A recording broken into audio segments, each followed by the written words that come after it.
Rise Ini Kalilah is a very interesting Malaysian project. Now, we all know this is a film that captures what led up to May 9, 2018 election in Malaysia, but there's two really interesting facts that not many people know of. I mean, number one, the movie actually has 6 main characters, and it's actually being put together by 3 different directors. So every director will manage 2 different characters. So that's actually quite interesting, yeah. And of course, this movie is not supposed to be a political film, but it's more of trying to record what actually happened on May 9, 2018 that unfolded on a big election day. Now, when you first watch this movie, you have to be prepared because your first 15 minutes is going to be quite challenging because this entire movie's dialogue flips between Bahasa Malaysia, Mandarin, Tamil and English. So we had to say that the first 15 minutes we were struggling to adjust to, going through the different characters and their reality. So this flipping between the languages was a bit hard to get used to it the first 15 minutes, but after that, you kind of get involved in the world of each different character. Now I'm just going to tell you about things that we like and what we don't like about the movie. First, what we really like is we like how the directors have tried to incorporate as much realistic and gritty scenes possible, such as how illegal immigrants are treated, how they're trafficked, and also how the cops today, they are being forced to be on the take given their economic challenges. And of course, number 2, the big star, right, Mr. Remy Ishak. He is amazing in his role as a cop, trying to live by his moral compass while being put into very conflicting situation every single day with his colleague in the force. So it's quite interesting to see Remy Ishak in his role. He's pretty good in his role, yeah. And of course, lastly is Sanjita. Wow, Sanjita, the beautiful Sanjita. Her final scenes was quite relatable, for all of us who went to the polls. And we just kind of wish she actually gotten a lot more screen time, but with 6 different characters to manage, unfortunately she didn't get much screen time in this movie.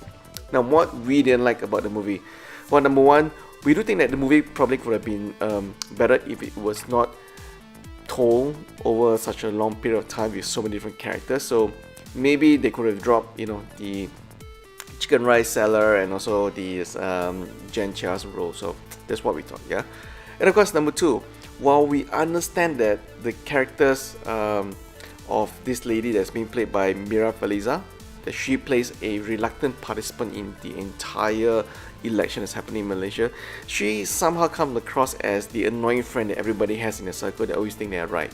So yeah, she was really annoying in this role, and we really didn't like her in this role as well. And of course, there's Jen Chia, the blogger, YouTuber, singer. She was not really convincing at all in her role as a reporter. So, and again, her role is kind of redundant if you ask her. So, probably bad casting decision, I guess.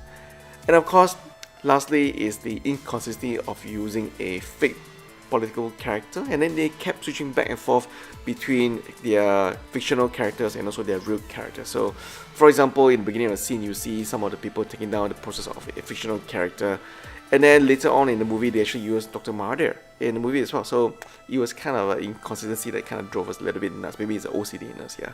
So all in all, we will give the movie a 7 out of 10. We wish that the movie had less characters. So maybe with just 3 main characters, they could probably develop their characters a lot better and tell the story a lot better. Such as maybe just focus a lot more on Remy Ishak, the cop character, which we thought was very interesting. That Shashi, who was the unreluctant, illegal immigrant trafficker, and also Sanjita. So perhaps maybe that's the next one, yeah. But all in all, if you bring your kids to watch this movie, it's going to be an eye-opener for them because, hey, when's the last time they saw a local movie that has both characters speaking in Bahasa Malaysia, Mandarin, Tamil, and also English? So it's quite interesting. I actually brought my kids to watch the movie, and they were glued to the screen for the entire movie. They didn't complain, but they were actually quite immersed in the movie, and I was actually quite surprised by that. So all in all, 7 out of 10.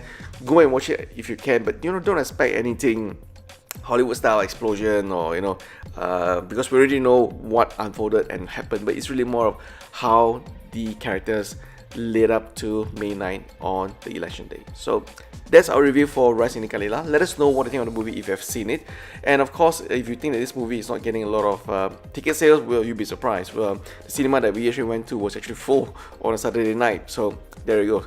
Go and catch it if you can. It's a great experience of watching a local made movie once in a while. Thank you for watching.